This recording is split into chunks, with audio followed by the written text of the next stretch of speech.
I feel like your two Iowa teams left a mark on women's college basketball, but also women's basketball at large. Is that like kind of crazy to think about? Like you were a part of something that was a catalyst for this like larger growth. Caitlin Clark, and I was like watching videos of her just like having like 40 points like that summer before, and she was doing things that I had never seen anybody do before. And as a freshman to come in and have that kind of confidence, like not everybody has that. Like I was like, oh, I haven't really seen anything like this. And so we knew she was going to be outstanding. And then, at the beginning of the year, we had some big wins, and there was highs and lows that year for sure. But, it took us a little bit to figure it out. But it obviously turned out better than I could have ever expected or thought.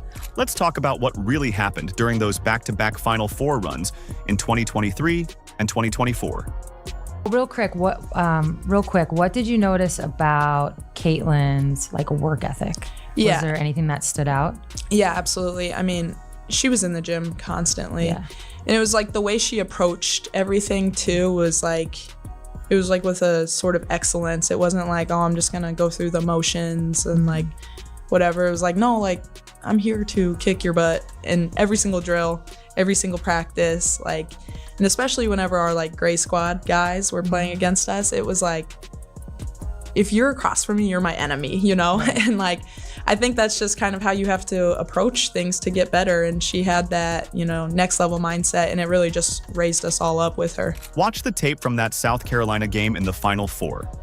Kate calls it, because like, we like all believed that we could make it to a Final Four. And so we were just like, all right, we made it to a Final Four. Like, let's go. This is great.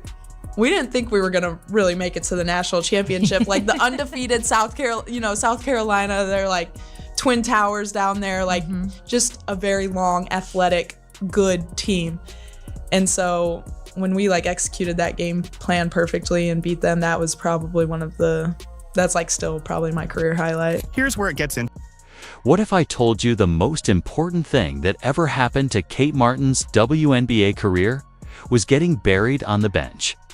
Not just struggling, but being pushed so far to the margins of a championship team that she practically disappeared. This isn't the story of a player who wasn't good enough. It's the story of a player who was in the exact wrong place at the absolute wrong time, and how one crucial phone call and a historic opportunity allowed her to finally prove the value that was there all along. A value that goes far beyond the box score. And one that is now the foundation of the WNBA's newest franchise. To understand Kate Martin's journey, you have to go back to Iowa, before the sold-out arenas and the record-breaking TV ratings.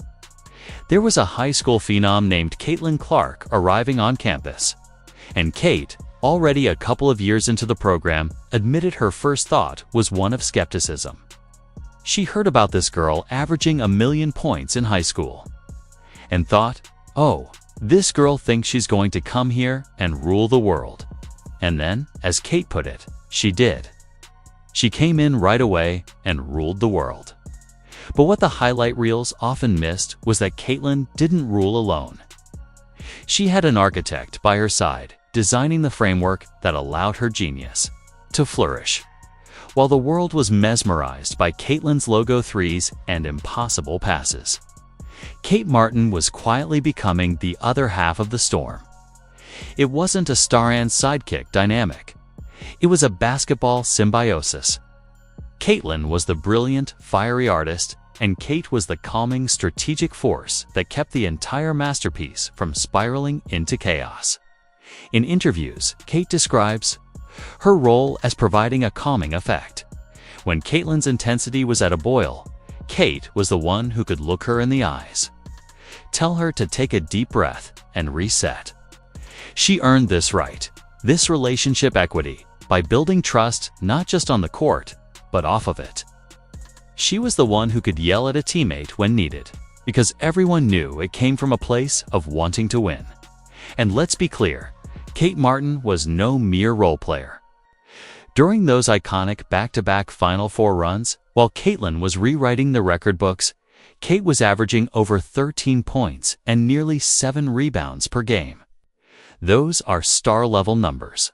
But her most crucial contributions were the ones that didn't always show up in the stats. She was setting the hard screens that gave Caitlin the extra inch of space she needed. She was orchestrating the defense, grabbing the tough rebounds, and making the smart pass that led to the pass for the score the hockey assist. She was doing the dirty work, the thankless work, the winning work. She was the glue, if you want to see the quintessential Kate Martin performance. Go back and watch the 2023 Final Four game against undefeated South Carolina. Kate calls it her career highlight, and it's easy to see why. Facing a team of giants, a seemingly unbeatable juggernaut, Iowa had to execute a perfect game plan to even have a chance, and it was Kate who ensured they did. She was the on-court extension of the coaching staff, making sure everyone was in the right spot, making the right reads. When Iowa pulled off one of the biggest upsets in tournament history, it wasn't just Caitlin's brilliance. It was the flawless execution of a game plan orchestrated by Kate Martin. So when Kate Martin was drafted in the second round by the Las Vegas Aces, it felt like a fairy tale. The best glue player in the country was joining the best team in the world, the defending WNBA champions. It seemed like a perfect fit, a dream come true. But sometimes, a dream destination can become a professional nightmare. The very thing that made the Aces great, their established veteran, all-world talent, was the very thing that would make it impossible for Kate to find her footing. Here's the brutal reality of the situation Kate walked into. The Las Vegas Aces weren't a team looking to develop rookies. They were a machine built for one purpose: win championships now. Take a look at that roster. Her competition for minutes wasn't other rookies. It was a lineup of future Hall of Famers. She was practicing against A'ja Wilson, the league MVP. She was trying to earn time over backcourt legends like Chelsea Gray and Kelsey Plum, and versatile all-stars like Jackie Young and Alicia Clark. For a rookie trying to carve out a role, it was an impossible mountain to climb.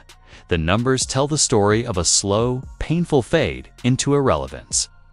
Kate went from being an indispensable 35-minute-per-game engine at Iowa to a situational player in Vegas, seeing her minutes dwindle from a modest 20 per game early in the season to just 11.5 by the end. Her production plummeted to 2.6 points and 1.6 rebounds a game. These weren't the numbers of a player struggling to adjust. They were the numbers of a player who wasn't even getting a real chance to play through mistakes and find a rhythm. Then came the playoffs. This was the moment where every player wants to contribute, to be a part of the championship push. Kate's contribution: 3 total minutes. Across 6 playoff games on the way to a title, she played for just 180 seconds. While her teammates were celebrating a championship, a part of her had to feel like a ghost. An invisible woman watching her lifelong dream play out from the worst seat in the house, the end of the bench. The message from the organization, intended or not, was crystal clear. You are not part of our core. You are not in our plans. Imagine the mental toll. You go from being a beloved captain and a key to a basketball revolution to being a complete afterthought. You start to question everything. Is it the physicality? The speed? Am I not good enough? In her lowest moment, feeling her WNBA career slipping through her fingers before it had even really begun, Kate did what anyone would do. She called her best friend. She called Caitlin Clark. Now, this is where the story is often misunderstood. The popular narrative is that Caitlin Clark saved her career, but the truth is far more meaningful. Caitlin didn't rescue Kate, she reaffirmed her.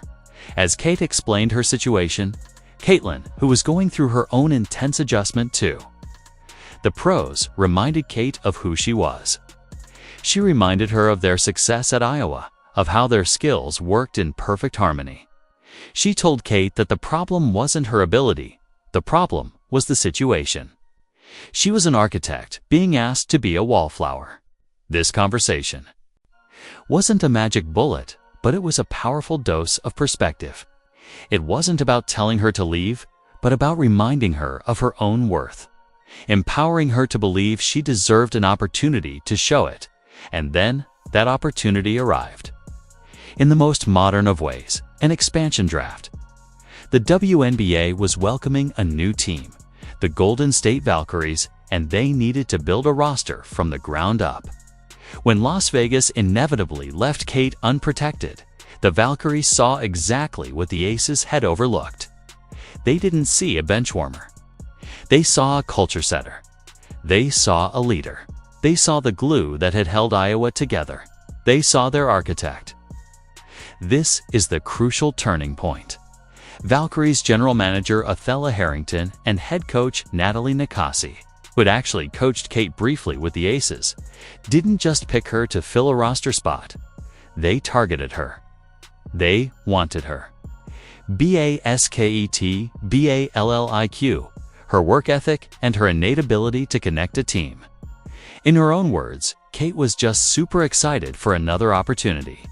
But this wasn't just another opportunity. This was the opportunity. The chance to go from an afterthought to a cornerstone. Think about the seismic shift in her role. In Las Vegas, her job was to stay out of the way of the stars. In Golden State, her job is to help build the entire house.